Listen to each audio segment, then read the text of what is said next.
Hello दोस्तों, आज की कहानी है। रात को 11 बजे एक घर पर डोरबेल बजी। दरवाज़ा खोला तो देखा एक वृद्ध आदमी हाँफते हुए हाथ में एक चिट्ठी लिए खड़े थे। दरअसल वह वृद्ध आदमी मोहन से मिलना चाहता था। मोहन ने उसको अंदर बुलाया तो उस वृद्ध आदमी ने मोहन के हाथ में वो चिट्ठी दे दी। मोहन ने वह चिट्ठी पढ़ी और उस ऑटो वाले को वापस जाने को बोला जिससे वह वृद्ध आदमी आया था। उस चिट्ठी में मोहन के पिता ने मोहन को उस वृद्ध आदमी की मदद करने को कहा था। वृद्ध आदमी ने मोहन से कहा कि आपके पिताजी ने बोला है। मोहन ने उस वृद्ध आदमी को भरोसा दिलाया और खाना खिलाकर सोने के लिए बिस्तर लगा दिए। दरअसल बात यह थी कि उस वृद्ध आदमी के लड़के की सड़क दुर्घटना में मौत हो गई थी।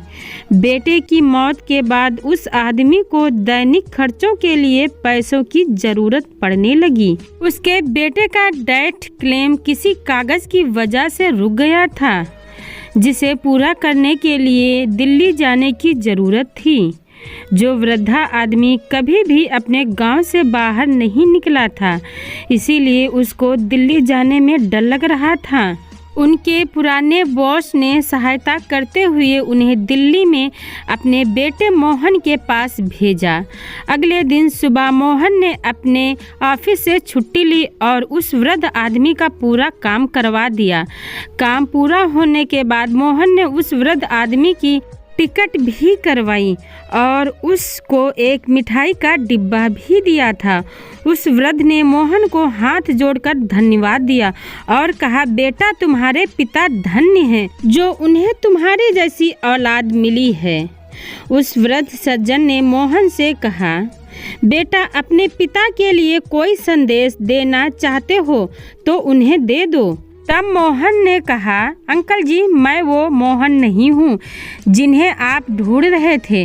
मोहन ने कहा कि जब वह उस चिट्ठी को पढ़ रहा था तो उसमें मोहन के नंबर थे और उसने उन नंबर पर कॉल किया तो पता चला मोहन यहाँ दिल्ली में नहीं है और कुछ दिनों के बाद लौटेगा।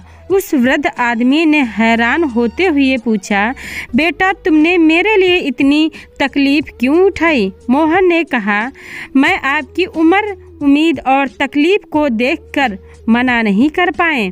इतना सुनकर वृद्ध भावुक हो गया और नम आंखों के साथ यह कहते हुए अपनी बस की ओर चल दिए कि कौन कहता है कि भगवान नहीं होते हैं। मोहन भी भरे मन से लेकिन सुकून के साथ खुद पर गर्व करते हुए अपने घर की तरफ चल पड़ा। उस दिन मोहन को बहुत सुकून भरी नींद आई थी। निसर्ग दोस्तों, भगवान ने इस संसार में सबको मदद करने की सामर्थ्य नहीं दी है, इसीलिए कई लोग चाहकर भी मदद नहीं कर पाते हैं। लेकिन यदि आपको भगवान ने इस काबिल बनाया है तो यह जिम्मेदारी आप जरूर निभाएं। जब जीवन को पलट कर देखोगे तो सिर्फ ऐसे ही कहानियों की वजह से आपको अपने जन्म पर गर्व होगा। यदि अभी तक आपके जीवन में ऐसी कहानियां नहीं हैं तो आप इन कहानियों का निर्माण शुरू कर दीजिए। किसी ने क्या खूब कहा है, मदद करने के लिए केवल धन की जरूरत नहीं होती, उसके लिए एक अच्छे मन की जरूरत होती है। आशा करती हूँ ये छोटी सी कहानी आपको अच्छी लगी होगी। कहानी अच्छी लगी हो तो वीडियो को लाइक शेयर करें, चैनल को सब्सक्राइब करें। वीडियो को पूरा देखने के लिए बहुत बहुत धन्यवाद दोस्तों।